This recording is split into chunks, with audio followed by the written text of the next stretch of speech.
সবাই কেমন আছেন? আশা করি ভালো আছেন। লার্নিং ল্যাবের পক্ষ থেকে সবাইকে স্বাগতম। তো আজকে আমরা এই টাইপের কিছু ভেক্টর কিভাবে বানায় সেগুলো আপনাদের আজকে দেখাবো। তো চলেন আজকে আমরা এই টাইপের কিছু ভেক্টর বানায় দেখাবো আপনাদের। তো ১ম এ আমরা রিক্যাপে চলে আসবো। দেন একটা ইমেজ সিলেক্ট করব। দেন আমরা এখানে একটা মডেল সেট করব। সেটা হচ্ছে ভেক্টর আর্ট, তারপর হচ্ছে কেমিস্ট্রি। এই কেমিস্ট্রিটা সিলেক্ট করে নিব।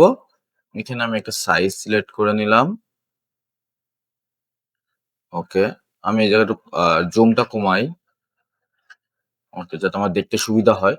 দেন এই যে আমি একটা আ ভেক্টর প্রম্পট নিছি। প্রম্পট মেক করে নিয়েছি। এটা কপি করে আমি এখানে পেস্ট করি।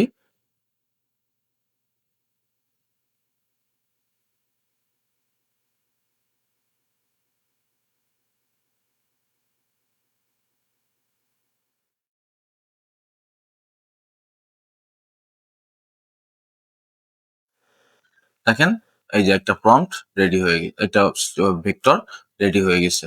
এভাবে চাইলে আপনি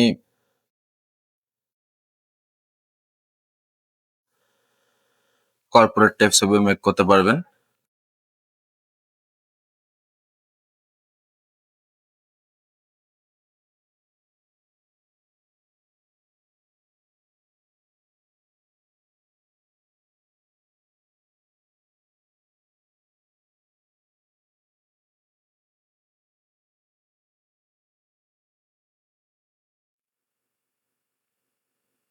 তো এই তো।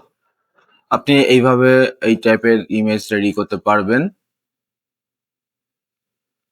তো আজকে এই পর্যন্ত। আল্লাহ হাফেজ। আসসালামু আলাইকুম।